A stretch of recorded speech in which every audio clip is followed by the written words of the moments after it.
Friends खूप खूप स्वागत आहे आपल्या सगळ्यांचे। तर फ्रेंड्स आज आपण एका नवीन मेडिसिनचा रिव्ह्यू पाहत आहोत। या मेडिसिन बद्दलची माहिती, या मेडिसिनचे यूजेस, डोसेस, बेनिफिट्स, या टॅबलेट तुम्हाला कशा यूज करायचे आहेत आणि जर तुम्हाला डॉक्टर लिहून देत असतील तर तुमच्या कोणत्या आजारावर लिहून देत आहे हे पण तुम्हाला माहित असणं तितकंच जास्त गरजेचं आहे। आज आपण सिफिरो 250 mg टॅबलेटचा रिव्ह्यू पाहत आहोत। यामध्ये तुम्हाला 500चं व्हेरियंट मिळून जातं। हे टोटली तुमच्या आजारावर डिपेंड करतं की डॉक्टर्स तुम्हाला कोणतं व्हेरियंट लिहून देत असतात। तर फ्रेंड्स ही जी टॅबलेट आहे ही तुमच्या बॅक्टेरियाचे जे पण इन्फेक्शन्स असतात, जे पण संक्रमण असतात, याला कमी करण्यासाठी, थांबवण्यासाठी डॉक्टर या टॅबलेटचा वापर तुमच्यासाठी करत असतात। जे पण बॅक्टेरियल इन्फेक्शन होत असतील, जसं हाडकांमध्ये होतात आणि फेफड्यांमध्ये झालेले इन्फेक्शन असो, मूत्रमार्गाचे इन्फेक्शन, युरिन ट्रॅकचे जितके पण इन्फेक्शन असो, इंटरनल इन्फेक्शनला कमी करतं। सॉफ्ट टिश्यूचे होणारे इन्फेक्शन्स असतात किंवा एखादी सर्जरी झाली की सर्जरीमध्ये होणारे जे पण इन्फेक्शन असतात, हे इन्फेक्शन वाढू नये, याचं संक्रमण वाढू नये, कमी व्हावं, त्यासाठी डॉक्टर या टॅबलेटचा वापर तुमच्यासाठी करत असतात। एक हायर अँटीबायोटिक टॅबलेट आहे। याला घेतल्याने तुम्हाला पातळ जुलाबही होऊ शकतात, पण जुलाब 2 ते 3 दिवसाच्या आतमध्ये थांबले गेले पाहिजे। जर असं नाही झालं तर डॉक्टरला नक्की दाखवायचं आहे, किंवा तुम्हाला जुलाबातून रक्त वगैरे पडत असेल तरी पण डॉक्टरला तुरंत दाखवणं खूप जास्त गरजेचं आहे। पूर्णपणे ॲडल्टमध्ये यूज होते, मुलांपासून लांब ठेवायचं आहे आणि याच्या डोसेस जे आहेत, अँटीबायोटिक टॅबलेट आहे तर डोसेस पूर्ण घेणं गरजेचं आहे। मधून ही टॅबलेट सोडायची नाही आहे। मधून सोडलं की तुम्हाला जे इन्फेक्शन आहे ते परत येण्याचे खूप जास्त चान्सेस होऊन जातात। तर मधून अजिबात टॅबलेट सोडायची नाही। जितका पण वेळेसाठी डॉक्टर लिहून देत आहे तितक्या पूर्ण वेळेसाठी घ्यायची आणि त्यानंतर तुम्ही ही बंद करू शकता। आता पूर्णपणे मोठ्यांमध्ये यूज होते, मुलांमध्ये यूज करायची नाही आहे। सोबतच तुम्हाला जेवणासोबतच ही टॅबलेट घ्यायची आहे। म्हणजे जेवण झालं की तुम्ही ही टॅबलेट घेऊ शकता।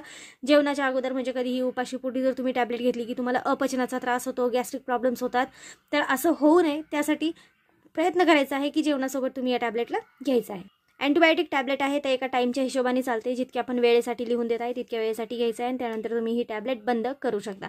या टॅबलेटला घेतल्यानंतर जर तुम्हाला श्वास वगैरे थांबणं किंवा श्वास घ्यायला त्रास वगैरे होणं, तोंडात जे आहे सूज वगैरे येणे, अशा प्रकारचे जर साईड इफेक्ट दिसले तर तुम्ही या टॅबलेटला तुरंत बंद करायचं आहे आणि डॉक्टरला दाखवून घ्यायचं आहे। ही जी टॅबलेट आहे ही तुमच्या बॅक्टेरियाचे जे कवच असतात, याला जे प्रोटेक्टिव्ह कवच असतात हे तोडण्याला मदत करते आणि बॅक्टेरियाजला मारण्याला मदत करते, जेणेकरून तुमचं जे पण एखादं घाव वगैरे लागले असेल किंवा तुम्हाला इन्फेक्शन झालं असेल तर पूर्णपणे ठीक होण्याचं काम तुरंत करून देत असते। अल्कोहोलिक लोकांसाठी पूर्णपणे असुरक्षित आहे। अल्कोहोलसोबत या टॅबलेटचा वापर अजिबातच करायचा नाहीये। जे पण किडनी लिव्हरचे पेशंट आहे ते पण बिना डॉक्टरला विचारता या टॅबलेटचा वापर अजिबात करणार नाही।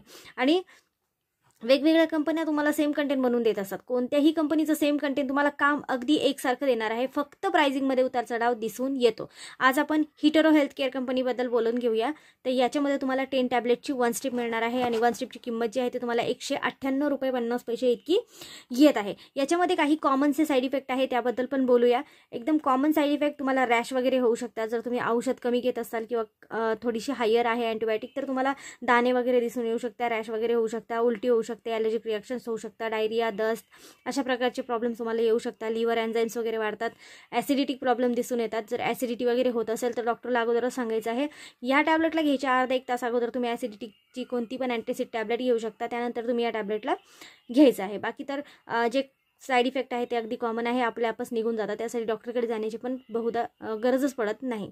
तर फ्रेंड्स आता 10 गोळ्यांची किंमत पण सांगितली आहे आणि जर तुम्ही सेम कंपनीची सेम टॅबलेट घ्यायला झालात की तुम्हाला याच प्राईजमध्ये मिळणार आहे, कारण अजूनही एक्सपायरीमध्ये चाललेली आहे। जर एक्सपायरी संपली की परत थोडासा प्राइसिंगमध्ये उतार चढाव दिसून येतो, कारण प्रत्येक वेगवेगळ्या महिन्यात मेडिसिनच्या ज्या प्राइजेस असतात त्या थोड्या वाढल्या किंवा कमी झाल्या आपण पाहू शकतो।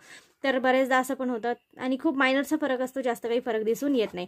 तर आजची व्हिडिओ जर तुम्हाला आवडली तर चॅनलला लाईक करा, शेअर करा, सबस्क्राईब करा आणि सपोर्ट जरूर करा। सो थँक्यू फ्रेंड्स, व्हिडिओला पूर्ण पाहिल्याबद्दल थँक्यू सो मच।